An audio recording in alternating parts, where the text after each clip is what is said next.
Every time that Trump opens his mouth, I see some people say that it's killing their business. And when things aren't working, they point at Elon, taxes, tariff, the weather, like lunar cycles, whatever.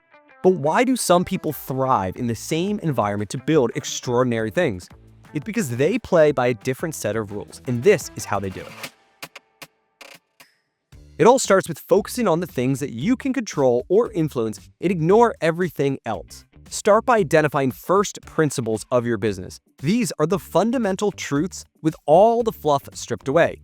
For example, in my business, when someone's car gets a flat tire or it starts overheating in Philadelphia, what's the first thing that she does? Is it check the S&P 500 or the interest rate, scroll through X to see the latest tariff slapped on China, Canada, or Mexico? No. She just Googles auto repair near me, looks for a well-rated shop, and dials the phone.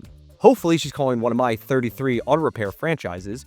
And the first principle in a consumer-facing business is, do you have great Google reviews? We have multiple stores approaching 1,000 reviews compared to competitors at like 300 to 500. And if you have shitty or low reviews, it's really hard to get customers. First principle. And then how my team answers that phone will determine if we earn her business or not. Do we sound happy to help or annoyed that we just had to put down her hoagie?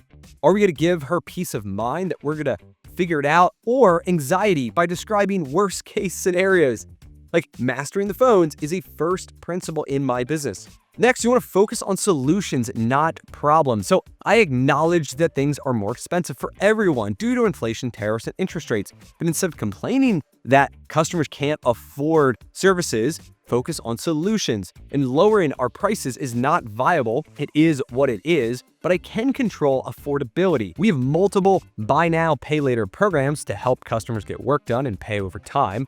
Customers aren't ready to drop $1,000 or $2,000 on car repairs. So instead, these programs make it affordable by making it $100 a month, whatever it is.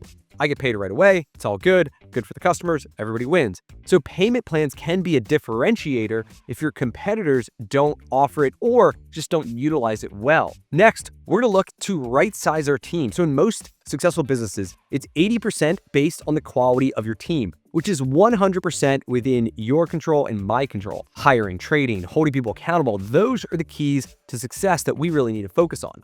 And when times are good, businesses get bloated with people who are just good enough. They're reliable, they're friendly, but low performers at the end of the day. And a much bigger cost than just payroll and taxes and benefits is the lost opportunity that you are burning money every day with low-performing people. Let's say I have a salesperson who estimates $250,000, but only closes 20% of it for $50,000 in sales. If we replace him with someone else who can estimate $300,000 due to a better process and close 40%, they're going to sell $120,000, costing the business $70,000 in lost revenue. And that could be happening every single month. You'd be surprised how much easier the business becomes when you can get the right people in the right place. And firing someone sucks, right? But every time that you keep a C player, you're telling your A players that mediocrity is acceptable. Think about it this way. If you were starting your business from scratch today, would you hire that person again? If the answer isn't an immediate hell yes, then it's a no. Next, we look to Doge the Business. And I'm not talking about the Department of Government efficiency. I'm talking about decrease overhead, generate efficiencies. We go through our entire P&L, and we're going to categorize everything into 3 buckets. First, we're going to look at customer experience, team experience, and then everything else. Customer experiences are things that we are very careful not to cut if we think it'll significantly hurt the customer experience. In fact, this is where we're going to invest if it makes sense. Like right now, we're investing into digital vehicle inspections to improve our communication and transparency. Now, on the team experience side, this is where we cut, but we're pretty careful.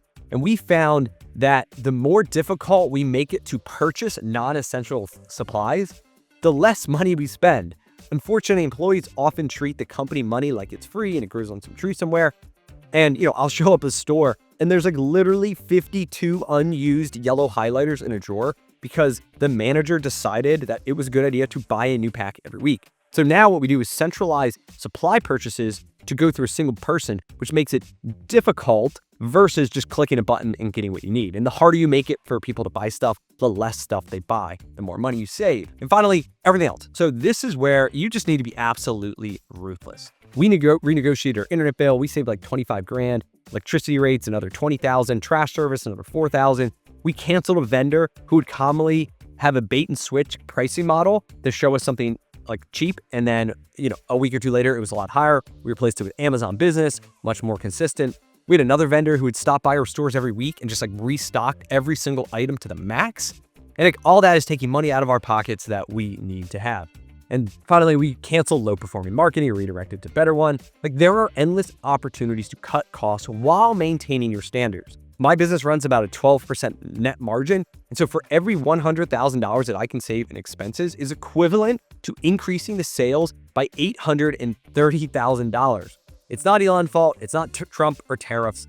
No matter what it is, you are in control of your business and your destiny and your results. So focus on the things that you can control and ignore the rest. If you enjoyed this, check out this other video I made on one change that made me $73,000 in just 4 months. Cheers.